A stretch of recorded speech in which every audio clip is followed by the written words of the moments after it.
One of the things we did was talk with the group who are dealing with FIFO, fly in, fly out people, and what do you do when someone's really motivated by they call them blue collar workers, which they would be, people like electricians. What do you do when they're motivated by purely, how much is it per hour?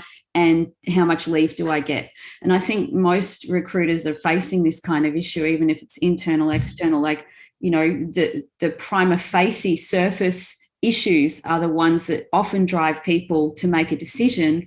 And how do you add the value of the culture and the communication inside of that organization to retain staff? So I thought that was a very interesting question, which Paul, I think, did attempt to answer. But it takes a deeper dig, right? It takes more than what would people normally be doing. So that was very interesting.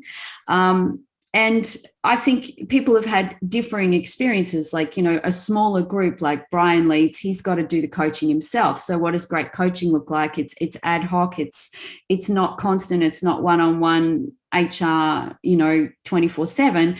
It's periodic. And then, so what impact does that kind of coaching relationship have?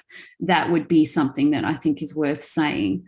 And overall, the discussion was really quite interesting and more about the people than it was about the topic per se, just personal experiences. So I really appreciated the group, and thank you for being in it. And next time I will take notes.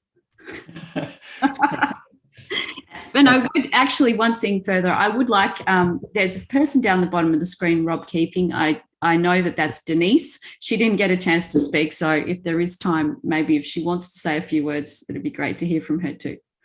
Thanks.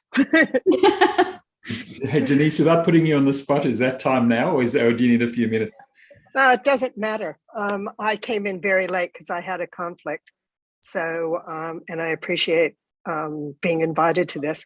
The last bit of the conversation that I came in on was around finding other ways to retain. And I thought that was, Liam was talking about his fly in, fly out people.